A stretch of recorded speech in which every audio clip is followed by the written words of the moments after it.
Hello बच्चों, the question says that which of the following statement is incorrect. यानी इस question में हमसे इनकरेक्ट स्टेटमेंट पूछा गया। कहीं भी किसी क्वेश्चन में अगर इनकरेक्ट स्टेटमेंट पूछा जाए तो वहां पे थोड़ा सा अवेयर हो जाना चाहिए, क्योंकि ज्यादातर हमारा जो ब्रेन होता है वो करेक्ट स्टेटमेंट को ढूंढता है और हम अपना आंसर गलत कर देते हैं। तो चलिए, इनकरेक्ट स्टेटमेंट के लिए हमारे पास ऑप्शंस क्या है। फर्स्ट ऑप्शन ये है कि counter current flow of blood in Vasa रेक्टा helps to retain the reabsorb sodium in renal medulla। इस ऑप्शन में हमसे ये बोला जा रहा है कि जब किडनी में ब्लड से यूरिया फिल्टर होता है, यानी ब्लड हमारा फिल्टर होता है और यूरिन बनता है, तो उस प्रोसेस में वहां पर एक काउंटर करंट फ्लो होता है जिसमें वासा रेक्टा, एक ब्लड वेसल की एक ब्रांच है वासा रेक्टा, वो हेल्प करती है सोडियम को रीएब्सॉर्ब करने में मेडुला वाले हिस्से में। अभी इसको डिटेल में डिस्कस करेंगे। बी वाला ऑप्शन देख ले, glomerular filtrate is protein free plasma. Glomerular filtrate एक ऐसा प्लाज्मा है जिसमें से प्रोटीन नहीं होती है। सी ऑप्शन ये है कि vasa recta carry glomerular filtrate from distal convoluted tubule to collecting duct. यानी ये वासा रेक्टा ग्लोमेरुलर फिल्ट्रेट को डीसीटी वाले पोर्शन यानी डिस्टल कन्वोल्यूटेड ट्यूब्यूल से कलेक्टिंग डक्ट की तरफ ट्रांसफर करती है। और डी स्टेटमेंट ये है कि glomerular filtrate in Bowman capsule is isotonic to the plasma, कि जो बोमन कैप्सूल के अंदर जो फिल्ट्रेट होता है वो प्लाज्मा के आइसोटोनिक यानी उसके कंसेंट्रेशन के एकदम सिमिलर होता है। तो पहले इस क्वेश्चन के की कॉन्सेप्ट को हम समझ लें। अब देखें, क्वेश्चन में पूरे के पूरी जो प्रोसेस डिस्कस की गई है वो है यूरिन फॉर्मेशन, जो उसकी मैकेनिज्म होती है उसके ऊपर बेस्ड ये क्वेश्चन है। मैकेनिज्म ऑफ यूरिन फॉर्मेशन,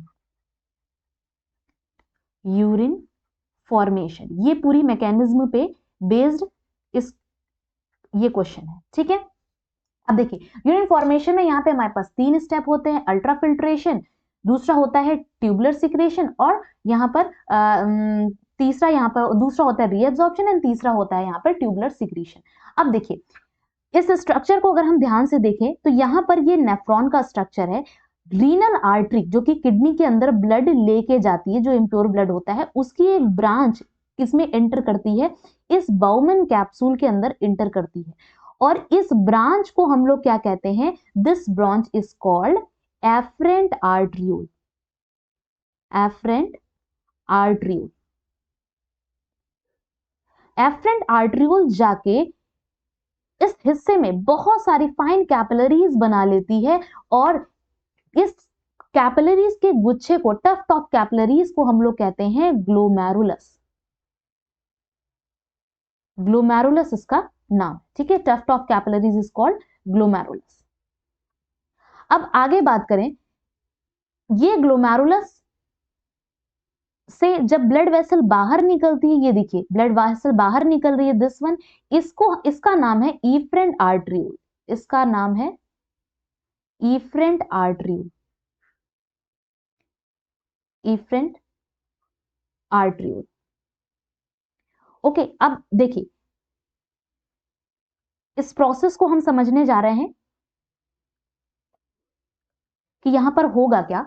देखिए जो एफरेंट आर्ट्रियोल है उसका जो ल्यूमेन होता है, यानी उसका जो डायमीटर होता है वो ज्यादा होता है, ये चौड़ी होती है, आप कह सकते हैं basically is of wider lumen. और जबकि इफरेंट होती है वो थोड़ी सी क्या होती है, नैरो होती है, पतली होती है, जिसकी वजह से ग्लोमेरुलस में ब्लड एक्यूमुलेट होता है, क्योंकि जिस आर्टरी से ब्लड आ रहा है वो क्या है, उसका डायमीटर ज्यादा है, और जिससे एग्जिट हो रहा है ब्लड उसका डायमीटर कम है, तो ग्लोमेरुलस में ब्लड एक्यूमुलेट होने लगता है। इस एक्यूमुलेशन के कारण ब्लड प्रेशर बढ़ता है यहाँ का, और ब्लड फिल्टर होके इस कप जैसे स्ट्रक्चर में आ जाता है। इस कप जैसे स्ट्रक्चर का नाम यहाँ पर क्या है, इसको हम लोग कहते हैं बाउमेंस कैप्सूल। इस स्ट्रक्चर का नाम है बाउमेंस कैप्सूल।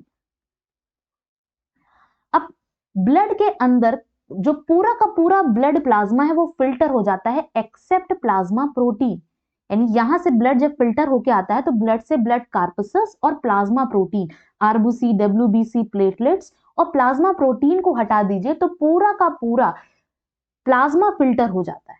ठीक, यानी ये हिस्सा बाउमन्स कैप्सूल के अंदर जो भी ब्लड फिल्टर होके आ रहा है, ब्लड नहीं एक्चुअल में प्लाज्मा फिल्टर होके आ रहा है, ब्लड का प्लाज्मा फिल्टर होके आ रहा है, और ये प्लाज्मा ही है, तो इसका मतलब ये हुआ कि ये वाला फ्लूइड जो है वो प्लाज्मा के आइसोटोनिक है, क्योंकि मैंने कहा पूरा का पूरा प्लाज्मा फिल्टर हो जाता है। ठीक, तो बाउमन्स कैप्सूल के अंदर जो लिक्विड आ रहा है या जो भी फिल्टर आ रहा है वो क्या है, प्लाज्मा के आइसोटोनिक है। अब आप जरा अपना डी वाला स्टेटमेंट पढ़िए। डी वाले स्टेटमेंट में हमसे ये बोला है glomerular filtrate in Bowman's capsule is isotonic to the plasma. This statement is correct statement. कैसे, हम लोग ने देख भी लिया कि जब ग्लोमेरुलस से ब्लड फिल्टर होकर बाउमन्स कैप्सूल में आता है तो ब्लड कार्पसेल्स बच जाती हैं, पूरा का पूरा प्लाज्मा फिल्टर हो जाता है। बस प्लाज्मा में जो प्रोटीन होती है, क्योंकि उनका साइज बड़ा होता है तो फिल्टर नहीं हो पाता, इसका मतलब ये प्लाज्मा के क्या है, आइसोटोनिक है। ये स्टेटमेंट करेक्ट हो गया। अब आगे देखें, ये ब्लड फिल्टर होके इस पीसीटी वाले हिस्से में जाता है, दिस वन, ये जो कॉइल्ड पोर्शन है यहाँ पर, इस हिस्से को कह रहे हैं, ये आप अगर मेरा पॉइंटर यहाँ पर देख पाएंगे, दिस वन, ये जो हिस्सा है, ये पूरा का पूरा हिस्सा क्या कहलाता है, ये हिस्सा कहलाता है पीसीटी। इस पीसीटी का पूरा नाम है प्रॉक्सिमल कन्वोल्यूटेड ट्यूब्यूल। ठीक है, तो ये हिस्सा क्या है, this portion is called PCT. उसके बाद ये हिस्सा, आपको ये जो नीचे का हिस्सा दिख रहा है, इस हिस्से को हम लोग कहते हैं लूप ऑफ हेनले। ठीक, और उसके बाद दूसरा लूप ऑफ हेनले से जब हम आगे बढ़ेंगे, देखिए ये एक और कॉइल्ड पोर्शन आपको दिख रहा है। ठीक, ये वाला कॉइल्ड पोर्शन है, इस पोर्शन को आप देखेंगे तो ये यहां आ गया, यानी जो पीसीटी है, पीसीटी तो कॉइल होके इस जगह पर आई लूप ऑफ हेनले, और ये डीसीटी जो है वो लूप ऑफ हेनले से ऐसे निकल के क्या होती है, वो किसमें, कलेक्टिंग डक्ट वाले हिस्से में आ रही है। तो इसका नाम मैं लिख दूं यहां पर, this one is called DCT, और ये जो ट्यूब है इसको हम लोग कहते हैं कलेक्टिंग ट्यूब और कलेक्टिंग डक्ट। Collecting duct. अब देखिए क्या होगा, ब्लड फिल्टर होके आया इस लूप ऑफ हेनले में, देन फिर क्या होगा, ये डीसीटी और फाइनली कलेक्टिंग डक्ट तक पहुंच जाता है। अब आप ध्यान से देखेंगे तो ये जो इफरेंट आर्टरियोल यहां से निकली है, दिस इफरेंट आर्टरियोल, ये इफरेंट आर्टरियोल की ब्रांच इधर ऐसे मुड़ के आई और ये फाइन कैपिलरीज में डिवाइड हो जाती है। एक नेटवर्क आपको दिख रहा है रेड और ब्लू कलर का, इस नेटवर्क को हम लोग क्या कहते हैं, ये जो इफरेंट आर्टरियोल बनाती है, इस नेटवर्क को हम लोग कहते हैं पेरीट्यूबुलर कैपिलरीज। पेरीट्यूबुलर कैपिलरीज, और इन पेरीट्यूबुलर कैपिलरीज की ही कुछ ब्रांच जो आपको देखने को मिल रही है, ये लूप ऑफ हेनले के एंटी पैरेलल। देखिए लूप ऑफ हेनले कैसा है, लूप ऑफ हेनले ऐसा ही है, ये लूप ऑफ हेनले है, दिस वन।